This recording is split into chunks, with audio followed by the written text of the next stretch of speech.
Bonjour à tous et à toutes, j'espère que vous allez bien.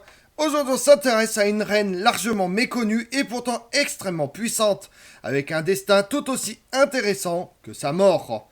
Bruno d'Austrasie, 543-613, était une princesse wisigothe qui entre dans la dynastie mérovingienne par mariage, devenant ainsi la reine du royaume d'Austrasie. À la suite de la mort brutale de sa sœur due à un complot de la reine Frédégonde de Neustrie, Bruno utilise sa position pour comploter et accumuler du pouvoir afin d'écarter sa rivale. Cette querelle mènera à des guerres, des assassinats à travers tout le royaume franc. Voulant en savoir plus sur la reine Bruno, venez avec moi. Bruno naît vers 550 dans une famille aristocratique. À sa naissance, son père, Athanalgilde, n'était pas encore roi de l'Hispanie visigothique. Peu de temps après la venue au monde de Bruno, Athanalgilde se révolte contre le souverain en place, Agila, qui est assassiné en 555. Les guerriers wisigoths portent alors Athanalgilde sur le trône. Avant la naissance de Bruno, son épouse lui a donné une première fille, Galswint, vers 545. L'éducation des deux filles est confiée à leur mère très cultivée et imprégnée de la culture byzantine. Bruno est ainsi élevé à la cour princière de Tolède, où elle acquit des rudiments de droit, de géographie, de théologie et d'histoire. Athanalgilde, dont la position demeure fragile, cherche de nouveaux appuis et se tourne vers le royaume des Francs. À cette époque, le royaume franc est divisé entre les 4 fils de Clotaire Ier. Chacun d'entre eux envie la position des autres et les conflits sont fréquents. Chercher à éliminer les membres de sa famille pour conserver ou agrandir son royaume est chose courante. Souvenons-nous qu'à la mort de son frère Clodomir, Clotaire Ier a fait assassiner ses neveux afin de s'approprier leurs héritages. À l'exception de Sigbert Ier, les fils de Clotaire prennent pour épouse des femmes de basse condition ou vivent avec leurs concubines. Né vers 535, le roi d'Austrasie ne s'est jamais marié et désire faire une alliance prestigieuse afin de se démarquer de ses frères. Pieuse, intelligente et d'une grande beauté, Bruno est la candidate idéale pour faire une grande reine. Si Athanalgilde propose à Sigbert sa fille cadette, c'est que le roi de Tolède n'a pas de fils pour lui succéder. Dès lors, il souhaite conserver auprès de lui sa fille aînée Galswint pour la marier à un grand seigneur dont il pourrait faire son héritier. Sigbert épouse Bruno en 566 à Metz. Celle-ci lui apporte une dot importante et reçoit en retour plusieurs biens de grande valeur de la part de son époux, comme le veut la coutume. Cela permet aux reines d'être autonomes en cas de veuvage. Dans les années qui suivent son mariage, la reine d'Austrasie met au monde 3 enfants. Ingonde, 567-586, mariée à Herménégilde, prince wisigoth. Childebert II, 570-595, marié à Falbud, d'origine modeste, et Clodoswint, vers 571, marié à un certain Chrodoald, apparenté au duc de Bavière. Sigbert Ier entend montrer à tous que ses 4 enfants sont légitimes et dignes d'être des descendants de grands mérovingiens. Ainsi, il donne à sa fille aînée le prénom de sa propre mère, la reine Ingonde, première épouse de Clotaire Ier. Son fils reçoit le prénom du prestigieux mérovingien Childebert Ier, l'oncle de Sigbert, frère de Clotaire Ier, décédé sans héritier mâle. Dès lors qu'elle est mère, Bruno conforte sa position et se permet de conseiller parfois son époux. Ainsi la reine favorise l'ascension d'un certain Grégoire qui obtient l'évêché de Tours.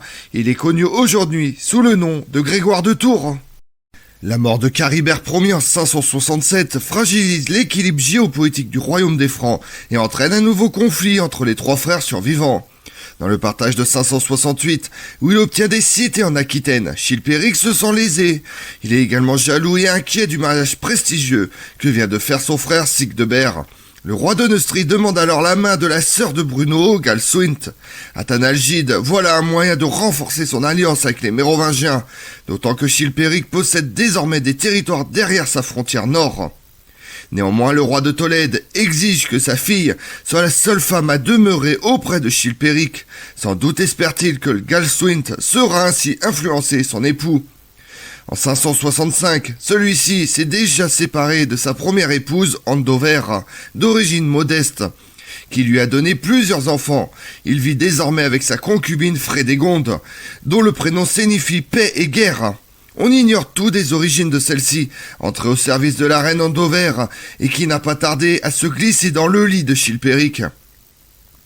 Belle et ambitieuse, celle-ci est parvenue à faire répudier Andover. Pour épouser Galswint en 568, Chilpéric est contraint de renvoyer Frédégonde. La nouvelle reine de Neustrie est dite aussi charmante que sa sœur, et l'ancienne concubine supporte mal d'être mise à l'écart. À la fin de l'année, le roi de Tolède décède. Sa mort a de lourdes conséquences pour Galswint, qui ne s'entend pas avec son époux, lequel a rappelé Frédégonde. Méprisée par Chilpéric et persécutée par sa maîtresse, la jeune reine demande à pouvoir rentrer dans son pays natal, en vain. Peu de temps après la disparition de son père, Galswint est retrouvée morte, étranglée. Pour certains, la maîtresse de Chilpéric a elle-même commandité l'assassinat de sa rivale. Pour d'autres, c'est le roi qui aurait donné l'ordre de faire disparaître son épouse, à moins qu'il ne l'ait assassinée lui-même. À peine Galswint mise à terre, Chilpéric donne à son royaume une nouvelle reine en épousant Frédégonde. Si Bruno est choqué d'apprendre la mort de sa sœur, il n'est pas certain qu'elle ait poussé Siegdebert à déclarer la guerre à Chilpéric. Ambitieux, le roi d'Austrasie saisit là une occasion pour récupérer les possessions de la défunte, offertes par Chilpéric lors du mariage au nom de Bruno. Suite à un compromis et l'intervention du roi Gontran, qui tente de rester neutre, Chilpéric est contraint de céder plusieurs cités en Aquitaine à Siegdebert en 574, en compensation de la mort de Galswint, sœur de la reine d'Austrasie. Mais Sigebert, qui rêve de reformer le royaume de son ancêtre Clovis, reprend la guerre fraternelle dès l'année suivante, en envoyant des troupes sur Paris, ville qui appartient désormais au roi de Neustrie. Le jeune Théodebert, fils aîné de Chilpéric et de sa première épouse Andover, est ainsi tué par l'armée du roi d'Austrasie. Victorieux, Siegdebert s'installe à Paris avec sa famille, tandis que Chilpéric et les siens doivent fuir à Tournai. Non satisfait d'avoir conquis Paris et rallié de nombreux Neustriens à sa cause, Siegdebert envoie son armée assiéger la ville de Tournai. Anticipant sur la mort de Chilpéric, Siegdebert veut être reconnu roi de Neustrie par l'aristocratie à Vitry en Artois. Mais au cours de la cérémonie, en décembre 575, le roi conquérant est mortellement poignardé par deux hommes au service de Frédégonde. La mort de Siegdebert entraîne le ralliement des aristocrates neustriens à Chilpéric, tandis que le royaume d'Austrasie revient à un enfant de 5 ans. À l'annonce de la mort de Siegdebert, le petit roi Childebert II est mis en sécurité.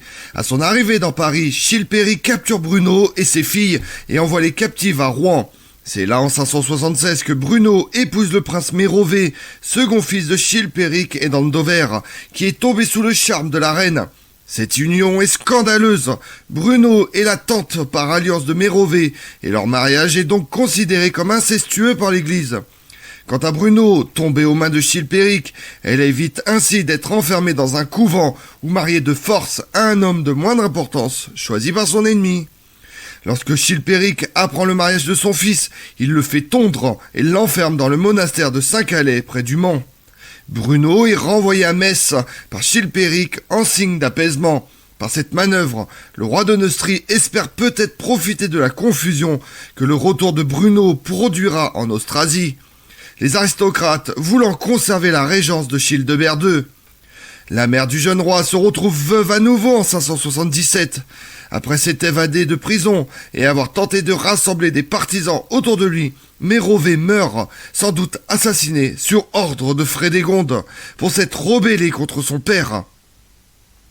Bruno ne tentera rien pour soutenir et secourir cet époux désormais devenu gênant. Mérové aurait pu mettre en danger Childebert II en ayant un jour des prétentions sur l'Austrasie. À Metz, la régence de Childebert II est assurée par le maire du palais, Gogo, un proche de Bruno, qui était venu chercher la princesse à la cour de Tolède en 566, lorsque son mariage avec Siegdebert avait été décidé. La reine a toute confiance en lui, mais entend désormais participer activement à la vie politique. Ainsi, en 579, elle négocie le mariage de sa fille aînée Ingonde avec Hermanengilde, fils du nouveau roi des Visigoths, Léovigilde. En Neustrie, Chilpéric voit la maladie lui enlever les fils que Frédégonde lui a donnés. L'aîné, Samson, est emporté par la dysenterie en 577, suivi par ses jeunes frères, Clodobert et Dagobert en 580. Furieuse et craignant sans doute pour sa position, n'ayant plus de fils, Frédégonde accuse Clovis, troisième et dernier fils de Chilpéric et d'Andover, d'avoir fait assassiner ses enfants afin d'accaparer l'héritage de Chilpéric. Clovis est emprisonné, puis assassiné sur ordre de Frédégonde en 580. La terrible reine s'en prend également aux femmes. Andover, réfugiée au monastère d'Étampes, est elle aussi éliminée. Quant à sa fille, Basine, elle est violée par les serviteurs de Frédégonde afin de ne plus pouvoir prétendre au mariage. En 581, Gogo décède et Bruno doit composer avec des aristocrates avides de pouvoir. En accordant des faveurs à différents clans, la reine parvient à se maintenir au pouvoir tant bien que mal. Chilpéric n'ayant alors plus d'héritier, les Austrasiens lui proposent une alliance, espérant ainsi que Childebert II hérite un jour de la Neustrie. La naissance d'un nouveau fils, Thierry, en 582, remet en cause cette paix fragile. En 584, le petit Thierry décède, mais Frédégonde, à nouveau enceinte, met au monde un autre garçon, prénommé Clotaire, en l'honneur de son grand-père. En septembre de la même année, Chilpéric Ier est mortellement poignardé à son retour de chasse. Pour certains, c'est Frédégonde elle-même qui aurait fait assassiner son époux, désormais assuré de contrôler le royaume au nom de son fils Clotaire. D'autres y voient la main de Bruno, qui dispose alors du pouvoir et de l'influence nécessaires pour avoir commandité le meurtre de celui-ci, qui lui a enlevé 2 de ses époux. De plus, la mortalité infantile étant élevée, rien ne permettait de dire que le dernier-né de Frédégonde allait survivre. Faire disparaître Chilpéric pour gouverner au nom de son fils aurait été risqué de la part de la reine de Neustrie, d'autant que l'exemple de Bruno montre qu'il n'est pas facile pour une femme d'obtenir la régence. Veuves toutes les deux et mères de jeunes rois, Bruno et Frédégonde doivent faire face aux aristocrates qui tentent d'accaparer le pouvoir. Les reines ennemies font alors toutes les deux appel au roi de Burgondie afin qu'il adopte leur fils. Gontran, voilà l'occasion de régenter les royaumes de ses défunts frères. Quant aux mères des jeunes rois, elles espèrent que Gontran fera de leurs fils respectifs son héritier, le roi de Burgondie ayant perdu les siens en bas âge. Bien que celui-ci adopte ses 2 neveux, les tensions ne disparaissent pas entre Bruno et Frédégonde, qui entrent en conflit plusieurs fois avec Gontran. De partout, il est question de complot, de retournement d'alliance, de tentatives d'assassinat. En 587, lors du pacte d'Andelot, Gontran fait de Childebert II son héritier. À la mort de Gontran en 592, l'Austrasie et la Burgondie fusionnent, mettant en difficulté la Neustrie du jeune Clotaire II et de sa mère, la régente Frédégonde. Mais pour Bruno, le danger vient surtout des aristocrates de Burgondie, officiers de Gontran, qui veulent conserver leur poste en dépit du rattachement de la Burgondie à l'Austrasie. En 595, Childebert II meurt probablement empoisonné avec son épouse sur ordre de Frédégonde. Les petits-fils de Bruno, Théodobert II, né en 586, et Thierry II, né en 587, sont encore des enfants. L'aîné devient roi d'Austrasie et le cadet hérite de la Burgondie. Si la reine veut se maintenir au pouvoir au nom de ses petits-fils, elle mécontente les grands, car selon eux, elle n'a plus de légitimité pour assurer la régence. C'est une situation inédite que celle d'une grand-mère exerçant la régence, et les Francs souhaiteraient que Bruno se retire de la scène à l'exemple de d'autres reines mérovingiennes. Bruno, qui n'entend pas céder sa place. En décembre 597, Frédégonde meurt, léguant à son fils un royaume stabilisé. D'après la légende, son seul regret aurait été de ne pas avoir pu tuer tous ceux qu'elle avait prévu de faire disparaître, dont Bruno. En 599, Théodobert II, lassé d'être dominé par sa grand-mère, la chasse de la cour d'Austrasie. La reine se réfugie en Burgondie auprès de Thierry II. Il semble que celui-ci se consacre à la guerre, laissant Bruno en charge de l'administration de son royaume. Afin d'éviter une cohabitation avec une jeune reine, Bruno n'encourage pas Thierry II à se marier, et celui-ci vit entouré de concubines, qui lui donnent plusieurs enfants naturels. Allié à son frère Théodobert II, il combat Clotaire II et parviennent à s'emparer d'une grande partie de son royaume entre 600 et 604. Au cours de la bataille d'Étampes, le fils aîné du roi de Neustrie, Mérové, âgé de 4 ans, est capturé et meurt peu après, probablement assassiné sur ordre de Bruno. Toutefois, l'entente entre les deux petits-fils de Bruno ne dure pas. Ne parvenant pas à renouer avec l'Austrasie, la Burgondie propose une alliance avec la Neustrie de Clotaire II. En gage de paix, Thierry II fait baptiser son dernier fils, né en 607, du prénom de Mérové, et lui choisit Clotaire II pour parrain, donnant à celui-ci un fils spirituel, venant remplacer celui que le roi de Neustrie a perdu de manière tragique quelque temps plus tôt lors de la guerre. Ce rapprochement inquiète l'Austrasie et débouche bientôt sur une guerre fratricide. La première victime est Bichilde, épouse de Théodobert II, qui avait tenté de restaurer la paix entre l'Austrasie et la Burgondie, en échangeant régulièrement avec Bruno. La jeune reine est assassinée par son époux en 610. Les deux petits-fils de Bruno prennent ensuite les armes l'un contre l'autre. Il est possible que Thierry II ait été poussé par sa grand-mère à se retourner contre son frère aîné, la reine ne supportant pas d'avoir perdu son influence sur Théodobert II. Au terme de batailles sanglantes, Théodobert II est vaincu à Toul et à Tobiac en 612. Trahi par ses derniers soutiens, il est livré à Thierry II avec sa famille. Suivant la coutume mérovingienne, Thierry II fait exécuter les deux fils de Théodobert, encore enfants. Théodobert II est ensuite enfermé dans un monastère sur ordre de son aïeul, Bruno. Il disparaît mystérieusement quelque temps après, probablement assassiné sur ordre de sa propre grand-mère. Avec la disparition de son frère aîné et de sa descendance, Thierry II devient roi d'Austrasie. Avec Bruno, il s'installe à Metz, où la vieille reine avait épousé Siegdebert Ier 46 ans plus tôt. Le répit est de courte durée pour Bruno. Au début de l'année 613, Thierry II meurt de la dysenterie, laissant 4 fils naturels. Plutôt que de diviser à nouveau le royaume d'Austrasie-Burgondie entre eux, Bruno désigne l'aîné de ses arrière-petits-fils, Siegdebert II, comme unique roi, afin de garder l'héritage de Thierry II intact. Le choix de Bruno peut s'expliquer par l'écart d'âge entre Siegdebert II, qui aura 12 ans, et ses frères cadets. Diviser le royaume entre eux aurait conduit à plusieurs tutelles, que les grands auraient revendiquées. Cependant, ceux-ci considèrent que Bruno n'a aucune légitimité pour régenter une nouvelle fois au nom d'un arrière-petit-fils. En 613, la reine est face à une nouvelle génération d'aristocrates. La plupart de ceux qui ont vécu sous le règne de Siegdebert Ier sont morts et revendiquent le pouvoir contre Bruno. En octobre 613, Bruno est trahi par les grands qui la livrent à Clotaire II avec ses arrière-petits-fils. Afin de s'emparer pleinement du regnum francorum unifié par Bruno, Clotaire II fait exécuter Siegdebert II et ses frères. Seul le plus jeune Mérové est épargné, car Clotaire étant son parrain. Si au Moyen-Âge on n'hésite pas à tuer des membres de sa famille pour se protéger de toute rébellion, la filiation spirituelle est considérée comme sacrée. Le jeune Mérové finit vraisemblablement sa vie dans un monastère. Tout abandonne Bruno. Les grands la haïssent. La vieille reine, fille, sœur, mère, aïeule de tant de rois, fut traitée avec une atroce barbarie. Captive du fils de son éternel ennemi, Bruno affronte un tribunal monté de toutes pièces par Clotaire II, où son sort est joué d'avance.